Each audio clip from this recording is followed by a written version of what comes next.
Good morning. I was just thinking that when we are in a situation like this, when we are not able to do many things we would like to do, we mustn't forget to be thankful for the things we are able to do. For example, like this, to be able to come together and listen to God's word, just as if we were in a church meeting. We can be very, very thankful to God for little mercies like this, the provisions that He has made for us. Shall we begin with a word of prayer? Our Heavenly Father, we want to thank you for making these things possible for us. That in the midst of trouble, you are close to us, providing for us the kind of food that you want us to have so that we can be nourished. Each one of us listening to your word can be strengthened and encouraged and blessed and encouraged to walk in the right way before you, Lord. We pray that you will be in our midst speaking to us, that your word will find strength to get into our hearts and minds and change us, transform us in practical ways. So we commit this time again into your hands in Jesus' precious name. Amen. Let's start by reading a verse in Romans chapter 14, verse 12. Romans chapter 14, verse 12, a short verse. It says, "So then, each one of us will give an account of himself to God." Each one of us will give an account of himself to God. If you look at what happened in the Garden of Eden, Adam was trying to give an account of Eve, and Eve was trying to give an account of Satan. Nobody there gave an account of himself or herself to God. But here, what we are taught here is, each of us will have to give an account of himself to God, not about other people. Even if they have done harm to us, even if we have suffered at their hands, we are not supposed to give account of their life. They will do it directly before God. We, each of us, will have to give an account of ourselves to God. Many times, people nowadays are thinking about God as love. The Bible actually says God is love, true. But God is more than that. God is our creator. He knows us, everything in our lives. Nothing is hidden from Him. He knows us. He's created us. He's the one who gave the laws of our life. He is the lawgiver. He is also going to be our judge. Now, it's not that God is just love, always loving, always forgiving, always patient, always kind, always overlooking whatever mistakes we do. No. He wants us to give an account of our life to Him. One day we shall stand before Him, but what about now? Even now we are in front of Him. Do we like to give account of our life to God? We can think of two types of giving account. The first type is what we find in 1 Peter chapter 4, verses 3 to 5. 1 Peter chapter 4, verses 3 to 5. "For the time already past is sufficient for you to have carried out the desire of the Gentiles, having pursued a course of sensuality, lust, drunkenness, carousing, drinking parties, and abominable idolatries. In all this, they are surprised that you do not run with them into the same excesses of dissipation, and they malign you. But they will give account to Him who is ready to judge the living and the dead." Here it talks about giving an account for sinful things. Jesus amplified this a little bit when He said, we will all have to give an account for every idle word that we have spoken. So this giving account in this way is not a light-hearted thing where God will just gloss over what all has happened in our life, what all we have done. No, He will give an account, a detailed account of our life. So what can we do about this kind of things in our life? We need to repent. We need to get back to God. We need to humbly receive forgiveness from God. And that's how we settle accounts with God in this direction. There is another type of giving account. That is what we read in Matthew chapter 25, verses 14 to 19. Matthew 25, 14 to 19. For it is just like a man about to go on a journey, who called his own slaves and entrusted his possessions to them. To one he gave 5 talents, to another 2, and to another 1, each according to his own ability. And he went on his journey. Immediately the one who had received the 5 talents went and traded with them and gained 5 more talents.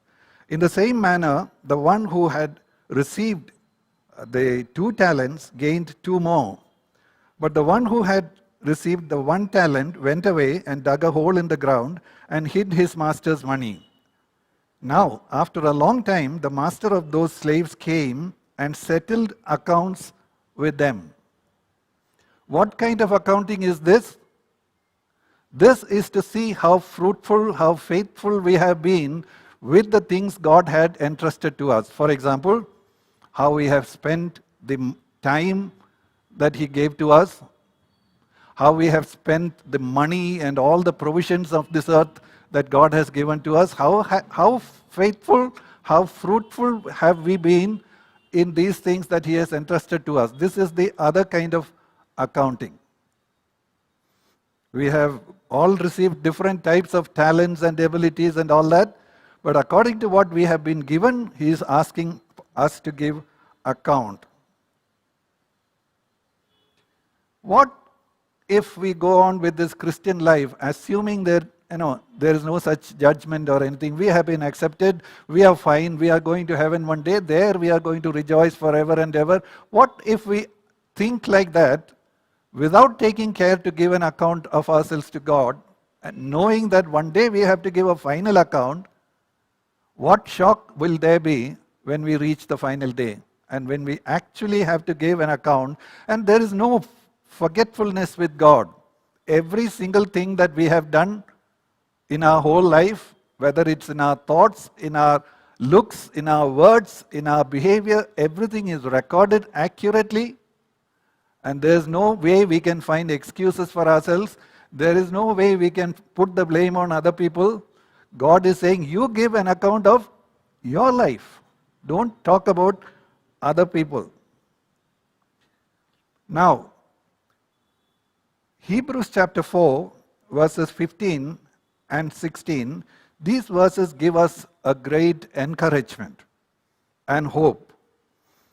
For we do not have a high priest who cannot sympathize with our weaknesses, but one who has been tempted in all things as we are, yet without sin. Therefore, let us draw near with confidence to the throne of grace, so that we may receive mercy and find grace to help in time of need. So here is Jesus, our mediator, our high priest, our advocate, who stands between us and God and intercedes for us. He knows our feelings, how we felt when we were tempted, how we felt after we fell, how we felt after we fell. All these things He knows. Therefore, He is very understanding towards us. So what do we have to do? Go with confidence in this mediator, in this advocate, and plead our case before God and say, Lord, forgive me for the things I have done wrong. That's mercy. Verse 16 says, you may receive mercy and grace to help. Mercy is for forgiveness. We have done wrong. We go to God and acknowledge, Lord, you know everything about me. There is nothing I can hide from you. There is no way I can find excuses or justifications. I come to you and say, Lord, this is me. I have done so many things wrong. You know every one of them. We can even name them from whatever we know. And then we receive mercy freely, because Jesus has already paid the penalty, punishment for our sins, every one of our sins. However great we may think we have been as sinners, worst type of sinners, there is mercy for us. The blood of Jesus Christ cleanses us from all sin, every sin. So any sinner can come to Jesus and receive this mercy freely from God. That's one part of grace. The other part is, He is going to help us to overcome the next time. So when we go to God and confess our sins, we receive forgiveness and we also receive help not to repeat this again. If we don't have that attitude in our heart about not wanting to repeat this again, even the forgiveness we assume we are getting may not come. Without repentance, there is really no forgiveness. God looks at our heart, can't pretend before God. Another passage we want to read is from Hebrews chapter 4, verses 12 and 13. Familiar verses, but in this context, let us read this again. For the word of God is living and active and sharper than any two-edged sword, piercing as far as the division of soul and spirit, of both joints and marrow, and able to judge the thoughts and intentions of the heart. And there is no creature hidden from his sight, but all things are open and laid bare to the eyes of him with whom we have to do, with whom we have to give an account. Nothing is hidden from him, everything is laid bare before him. And what are the kind of things he is looking at? Even the thoughts and intentions of our heart. Many people don't think that way. Many people think about what they are doing, what they are saying, which are all seen by people outside of them, and don't realize that even the things that we are thinking and intending, God is taking notice of all such things. And He has said in the Old Testament itself, I don't look at the outward appearance, how you appear in front of people, but God is the one who looks into our heart. So now how we need to be careful, knowing that we have to give account for our lives, even to the extent of our thoughts and intentions. You know, it is very sad to see some Christians thinking that as long as I am keeping the 10 commandments, I am okay. No, the 10 commandment was an intermediate step from God. That was not His final intention. Because after giving the 10 commandments, many years passed, people could not even keep those 10 commandments, and Jesus came. And Jesus said, I have come to fulfill the law, to take it to its real meaning, and Jesus explained.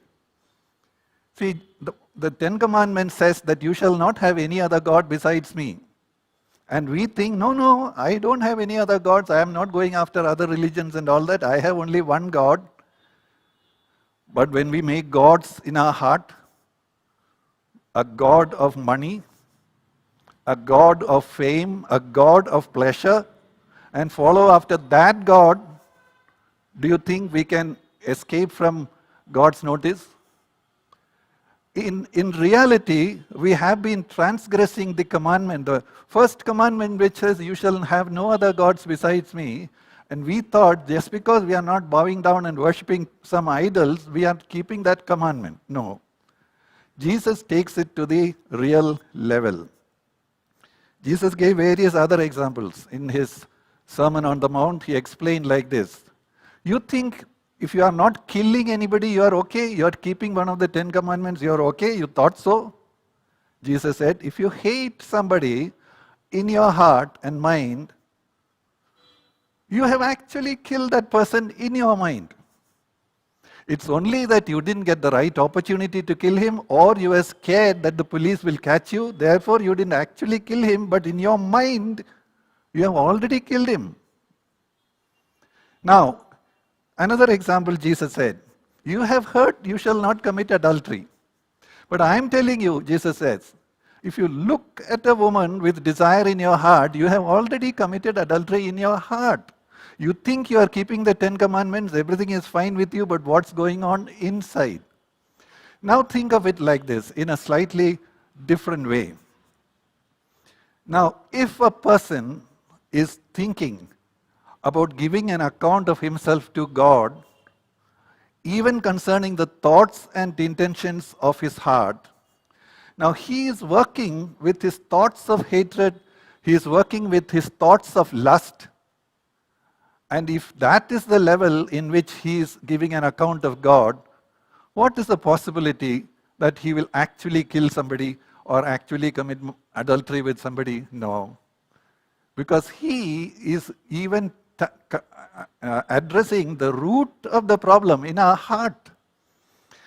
Jesus said, one day the Pharisees came and pointed out to Jesus, your disciples are not washing their hands ceremoniously before eating a meal. Jesus said, it's not about washing of hands or taking of the sandals or any such thing. These are not the things that really matter. Jesus said, Matthew chapter 15, verses 19 and 20. For out of the heart come evil thoughts, murders, adulteries, fornications, thefts, false witness, slanders. These are the things which defile the man. But to eat with unwashed hands does not defile the man. Now, let's look at it this way. What does God want us to do? How does God want us to live? As people who know that we have to give an account to God, can't we be the kind of people who always are giving account to God, moment by moment? Imagine this way. We slip up in something. Instead of waiting for the final day to receive our judgment, can't we immediately turn to God and say, Lord, I messed up. I fell. I sinned. Forgive me, Lord. And receive forgiveness immediately. And the blood of Jesus washes our hands, our hearts, and mind immediately. And He gives us grace, help, not to do this again. Isn't that a better kind of life than just being bothered about at the level of the 10 commandments? Don't kill, don't commit adultery. Oh, I'm not doing any of those things. I'm okay. Isn't it better to face the reality that God looks at our heart and He is going to judge the thoughts and intentions of the heart? Can't we now learn to live at that level? Examining ourselves, seeing where we have fallen, where we are coming short, where we are not actually pleasing God in the way we live and talk and think and behave and all that. That is the kind of life God wants His children to live in. Let's not be fooled by what people think about us. See, if we try to live before people, we want to impress them. And if somebody catches us doing something wrong, what do we do normally, spontaneously? We try to put the blame on somebody. We try to make some excuses why I did this in this particular situation. Instead of saying, I am sorry, I did it.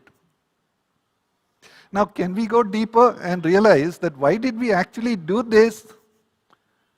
Because we were not careful in our thoughts earlier. We thought nobody sees us, what we are thinking, and we are always focused on impressing other people, how great we are, how nice we are, and how good we are, and all in different ways we are trying to impress people. But we miss the mark with God, who sees into the heart and finds that this chap is not careful with his thoughts and intentions. And that is why once in a while it comes out in action. So, if, for example, we hurt somebody, it's not about us forgiving and receiving forgiveness from God. Of course, we do that. But it's also about getting forgiveness from people because we hurt them.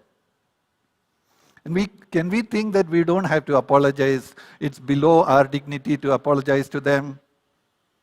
But if we apologize to them, that account has been settled. That account will not hold on till eternity, till the last day when we have to face God. Now think of that kind of a life. Moment by moment where our accounts are balanced, accounts are settled, there is no backlog in our accounts. Everything is clear as we get to know. Sometimes, suddenly it dawns on us how we behaved with that person last week wasn't right. Immediately we set that right with God and say, Lord, I am sorry I behaved like that. I don't want to behave like that in the future. Teach me, show me your ways, help me to walk in this way. And if we go on like that, that is how we will have fellowship with God. Moment by moment, day by day. It's not once a month you go for a confessional, or once a month you pray, kneel down and pray and say, Lord, forgive all my sins. No. Take each sin separately, individually, as it happens. Set that right with God. Isn't that the way to live? Some ancient people, men of God, have termed this kind of life as keeping a short account with God. A short account with God. No lags, no backlogs, nothing of the last month which still needs to be settled, or last year's or 5 years ago. Everything is up to date. Everything is being set right as soon as possible, immediately as soon as we become aware of it. Now think of another dimension to this life. When we deal with other people, once in a while they hurt us. They do wrong to us. And what rises up in our heart? Vengeance, hate. We want to do something back to them. We want to teach them their lesson. We want to keep them in the right place, right position regarding to us, with regards to us. But if a man wants to give an account to God, can we ever afford to have somebody or more than one person whom we have not forgiven? We think it's not our fault, he has done wrong, yes, but our duty at that point, our role at that point is to forgive other people. Why? How can we do that? Because we have received forgiveness from God. How did we receive forgiveness? Is that because we deserved it? Is that because we were good people, acceptable to God, that we received forgiveness? No. God forgave us by grace, unmerited favor from God. And now how can we turn against that man and say he doesn't deserve to be forgiven? He doesn't. That's a fact. Neither did we. We didn't deserve to be forgiven, and now how can we say he doesn't deserve to be forgiven? We want forgiveness, but we are not willing to give forgiveness to somebody else. Then our accounts are not matching. It doesn't tally.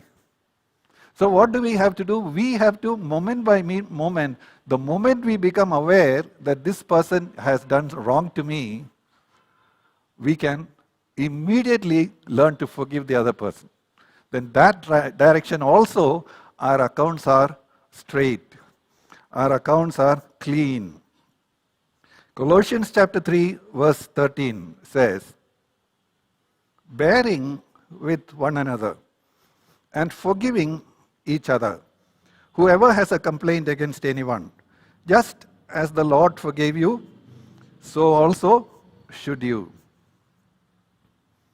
Remember, this is one way God is trying to help us to forgive somebody else by reminding us how we were forgiven one day. Remember how you were forgiven, therefore you forgive somebody else. But one thing interesting here is, in addition to forgiving other people, it adds one more phrase, bearing with one another. So many times it's not a matter of forgiving people, but to be able to bear with them in their weaknesses. Some people have, we all have certain mannerisms, certain lacks, certain weaknesses, certain common twists of personality or various things like that. And we constantly have to endure with this person who's behaving like that to us. What do we have to do? Of course, forgiving is one thing. What else do we have to do? Bear with that person. When we see his weakness, remember we too have weaknesses and that person may be bearing with us. So when we do this level of thinking in our mind, that is how we keep a short account with God. Everything in our life is up to date with God. There is no lag, there is no backlog. Everything is up to date with God. Now, if we don't do this kind of accounting, what happens to us? Let's read Isaiah chapter 59, verses 1 and 2. Behold, the Lord's hand is not so short that it cannot save, nor is his ear so dull that it cannot hear. But your iniquities have made a separation between you and your God, and your sins have hidden his face from you so that he does not hear. Now, there is God who wants to do good to us, many things good to us. But what is likely to be hindering that? It's not any fault from God's side. Here it is very clearly mentioned. What separates us from God? What separates us from God? Our sin, our iniquities. Now, if we don't want that separation, what do? Settle with God as soon as possible. As soon as we become aware of our failures, our iniquities, our sins, set that right with God, with people. That is how God wants us to live. That is how God wants us to live. Now, if we allow these iniquities to accumulate, what happens? We become more and more sinful instead of becoming more and more godly. And our inner thoughts, inner motives, all those things will become manifest one day, suddenly, without our expectation. Suddenly it becomes known.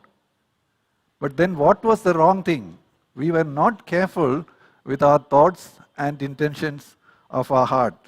So this is what God is telling us. If we want to be godly people, if we really want to become like Jesus, don't just settle down with the 10 commandments.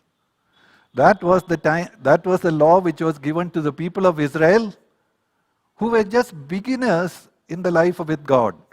They did not know God. They had spent 430 years in Egypt, and they were only used to the gods of Egypt. Now they were being brought out. They were going through the wilderness on the way to the promised land.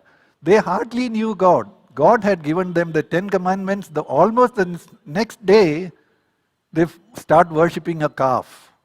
That's how much they knew God. We are not blaming them, we are not looking down on them, but all I am trying to say is, just having the 10 commandments and keeping all those laws are not really enough for us to be a Christian. Jesus has come with a new covenant, a new kind of relationship with God based on what He does for us, His grace. And then how do we respond? We respond by becoming careful about our thoughts and intentions of the heart. Jesus died for the whole world. We know that from the Bible. Jesus died for the sins of the whole world. But how many in the world are coming to Jesus, even though grace is available to everybody? Very few are responding to this grace. So it is possible that even though we all have, or many of us, most of us have come to Jesus believing in Him, it is possible that we really haven't understood what God has for us, and we are limiting God by occupying ourselves with the things of this world, running after money, running after fame, pleasure, all those things. That is one level. But even the second level, the higher level of wanting to keep the law, but we are satisfying ourselves merely with the external behavior. Don't commit murder, don't commit adultery, don't steal, and all these things we are trying to keep, and we think we are doing fine. No, we aren't fine till we come to the place where we look at our thoughts and intentions, whether they are pleasing to God or not. So, keeping our heart and mind and body and spirit right before God, that's how we ought to live. Then, when there is no separation between God and us, what do we experience? His presence in our life, His faithfulness with all the promises that He has made to us. But the Bible says He even does not hear our prayers if there is sin in our heart. Psalm 66, I don't remember the verse reference, but Psalm 66 says, if we regard iniquity in our heart, the Lord will not hear us.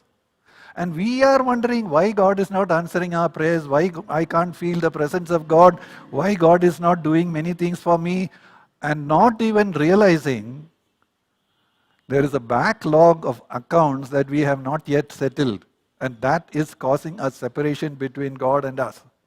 And we were not even aware of such an accounting system.